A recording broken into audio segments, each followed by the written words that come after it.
Well, you may ask yourself, what are we looking at? It's a crazy looking knife, isn't it? Wow.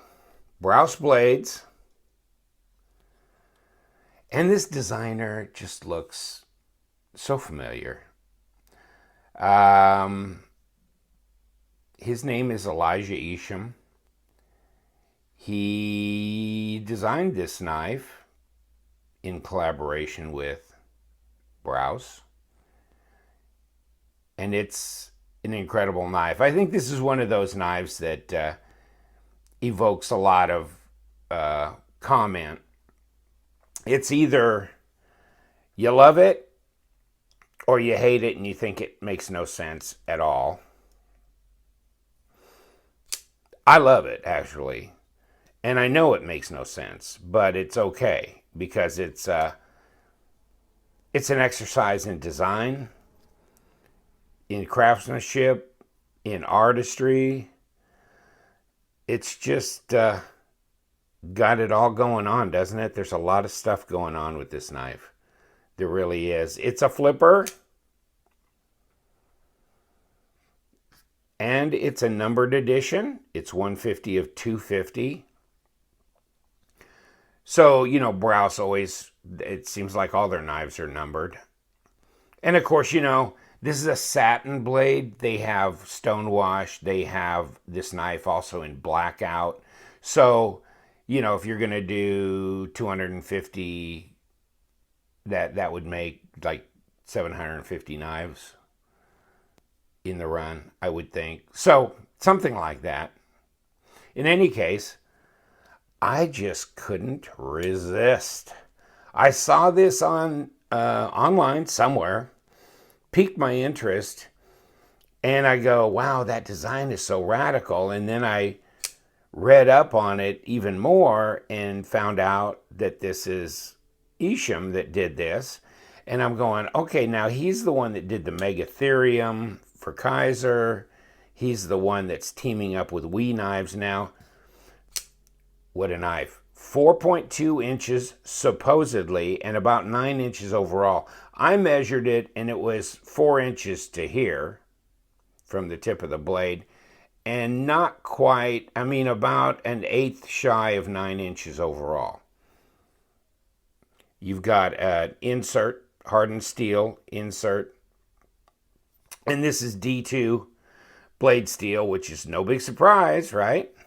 Comes in this box from Brous.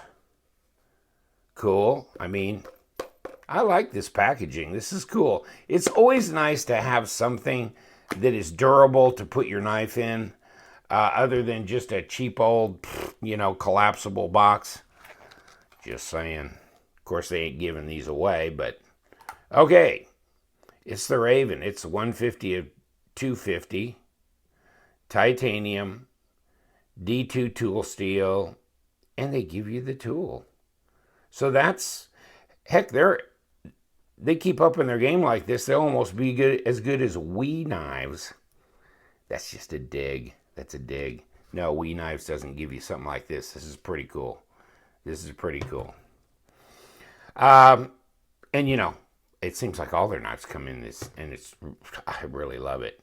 In any case, there you go. It was made in November of 2016. So that's been some months ago. This is June of 2017. Wow. Okay. But I just got it the other day, and I really love this design, and I thought, oh man, this would be so cool. And I was talking to one of the viewers that's now a friend of mine, and this is going out to him. He stepped up and actually bought this knife, and I am hijacking it for the moment because I just wanted to show it to you guys. It's really cool. Hold on. I was going to print out this knifeoutlet.com. I looked, Blade HQ, Knife Center, knives ship free, whatever. I couldn't find the Raven on their sites. This is where I found it so far, and I searched like 3 pages in on my Google search. So I don't know how much further you got to go to find out.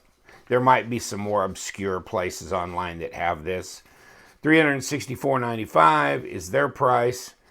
And, you know, 3D machine titanium, you know, you got the insert, you got D2 steel, 4.25 they're saying here on the blade, and 5-inch close. So they're, I mean, if you add these two together, you have 9.25 inches. And, my friends, I'm just going to have to tell you that according to my tape measure, this is not 9.25 inches. Okay, just saying. I guess if you wrap it over the top and you go, you know, this whole, you know, length like this, and let's see if we could do that, but heck with it. Still, I'm not whatever. I just, you know. But in any case, no, it's not 9.25 inches long. And the blade length, to me, is right at 4, but I mean, you could argue a 1/16 shorter than 4 inches, where it, you know, it really meets the closest part of the scale. I must have got the small version. That's a joke. Let's see what we got for, well, 0.178 of an inch, so that's 4.5 millimeter thick blade stock. That's a bad boy, isn't it? Wow, that's heavy. I mean, 4 millimeter is usually big time. That's crazy. That's some meat right there. Although the thickness of the handle, 13.5 millimeters, 0.53. So that's fairly standard EDC. I mean, some blades will be 0.48, but this is 0.53. So it's meaty. It's kind of strange. Just feels a lot like my Riot Future because the handle is not real tall here, you can see. So when your hand comes up there, it kind of, I mean, I read somewhere they said, you know, your pinky kind of rolls around and hits the palm of your hand all over again. And they were saying that's a good thing. I'm not sure that's a good thing. I don't know if this knife, I don't think this knife design was done starting out with ergonomics and going out from there. I think it started with art and came in from there. So, you know, don't expect this to be the most sensible grip in the world, although, you know, you can see it fits. Reverse is actually almost better. And see where the number is here? So you can roll up like that, and you can roll up like this. So you can kind of bring your second finger up in here, and actually, this is pretty comfortable. Almost more sensible than this, to tell you the truth, as I feel it in my hand. So, just saying. But you know what? I mean, there's another little niggle that I guess is not much, but you got to watch it when you close this knife. Here's the lockup. It's pretty heavy. It's 40% at least. You can see how that lock bar really kicks in to do that lockup. One thing I was a little kind of spooked with was when you do the one-handed closure. It doesn't look that tough. I know it doesn't. But I mean, it got me spooked a little bit because when you go this far before you start overcoming that detent ball, if you start, you put pressure on the back to kick it over, you can just guillotine this right down on your thumb. And so you kind of got to watch that, and you got to get used to where that detent ball rolls. But you push the lock bar far enough aside at a distance, it's not a problem. So it's just, you know, every knife has its rollover from the detent that you've got to overcome. But yeah, what do you think? I mean, it's pretty good action. It really is on this knife. I think this has got to be one of my bucket list knives. I have actually, and my buddy Wes from New York, who's getting this knife, I think he said to me, I just got to do an Isham thing. I mean, I've got to collect, he's got the Megatherium now. He's going to get the Wee knife with the Eschaton when that comes out. And hold on, this was a mass drop thing. Okay, I'm just going to go real quick over. Yes, this came out on a mass drop, and there was only so many. And this was back in 2016. It was supposed to premiere at the Blade Show. I wasn't at the Blade Show in 2016. I don't think there was much available, and I think it kind of got delayed in production after a while. So, I mean, this thing was just made in late 2016. So, and then what I was going to show you is like the Eschaton from Wee Knives. This was in the Blade news, knife news. And so, I mean, does that look? I mean, do you see Elijah Isham all over here? I mean, I do. I mean, absolutely. It's just, I mean, it's really, really, real familiar. Okay. So this is the kind of stuff that he does. And then, of course, you got the Zeta that he's also doing with Wee Knives. And I think they are going to make him a regular on their design staff. So, there you go. I mean, this is crazy. I've got viewers that are just chomping at the bit to get their hands on these. And if you saw the Blade Show 2017 video from Blade HQ, yeah, he was at the Wii table and holding those prototype knives. And of course, this is the Megatherium, which they make with the carbon fiber and the regular, well, stonewash blade, or they make it all in black wash with no carbon fiber, which I did a video on. So Mr. Isham is getting around, isn't he? But this was before the Megatherium. This is before the Wii collaborative. So, and what was before this? I don't know. But I know one thing. I'm digging this all the way around. Yeah. Nice. And there's a lot of material cut out here. Oh, let's see if there's any cutouts in the handle. No, well, no. See, we got some skeletonizing here that's going on. All over the place, right? Let's take another look. Let's try and get my fingers out of the way. Right here, we've done this on the lock bar side, amazingly, and nothing on the presentation side. Usually you kind of see the opposite. That's pretty strange. But I reckon that will also help keep the weight down. If you check out my Instagram, I've got a video of flipping this and some other knives that I got in recently. I'm going to start trying to post stuff as it comes in and just do a quick little video on the knives going forward. 4.7 ounces. So, hey, it's under 5.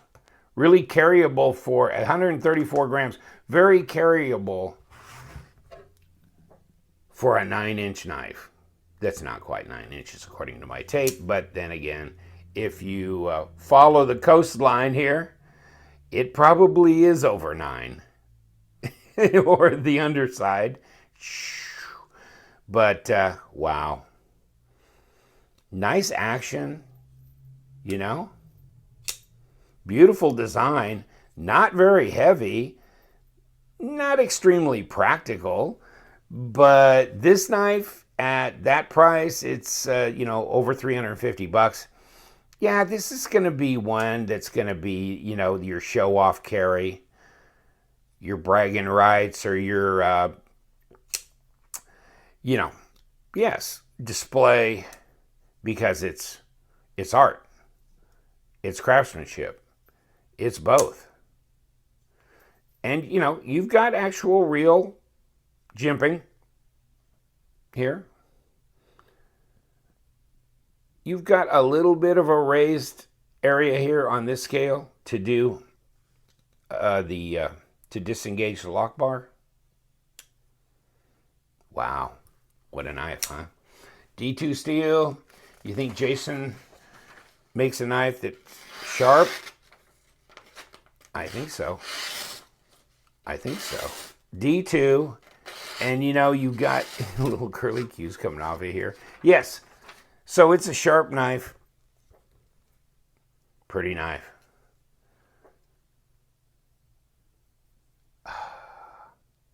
The Raven.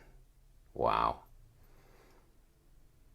Yeah, I saw the also the Jason Brous knife that I didn't print a picture of called the Anti-Up, and that's a real cool looking knife, but that's 3.5-inch blade. So this being supposedly a 4.2-inch blade, bigger knife, which I like. And this is the satin as opposed to the stonewash, which for a show blade, I mean an art piece like this, yeah, I think the satin's a really nice touch. And, you know, this could be pimped. So there's always that canvas, isn't there? But look at the different surfaces on all these contouring that they do, you know, on this scale. That is some crazy stuff. You know, see how it gets thinner here, and, you know, you've got all these different angles that are being milled in. It's not just a flat scale, you know. It's amazing. It's very three-dimensional. Pretty cool. Just pretty cool all the way around. Yes, indeed. So, yeah, if you've been thinking about the Raven as far as acquiring this knife, I really like it. Yeah, I think it's a keeper. And I think that really going forward, I mean, I think about like 5, 6, 7 years from now, would this be very collectible? Yeah, I think it would be as well. I mean, I think this is money in the bank. You know, it's one of those knives, money in the bank. I don't think you're going to get beat on this thing. Not at all. And a joy to have too, and cool, and actually functional. Will do. But yes, it's one of those conversation pieces, isn't it? Really like it. Thanks for joining me. I appreciate it. Hey, subscribe if you want. You know, we're only about 150 subscribers away from 4,000. When we hit 4,000, we're going to have a big giveaway. And if you're a subscriber, you can participate in signing up for the giveaway. If you're not a subscriber, you won't be eligible for a prize. So keep that in mind. Thank you so much for your time and support of my channel. You know what we do. We love them knives. Stay sharp.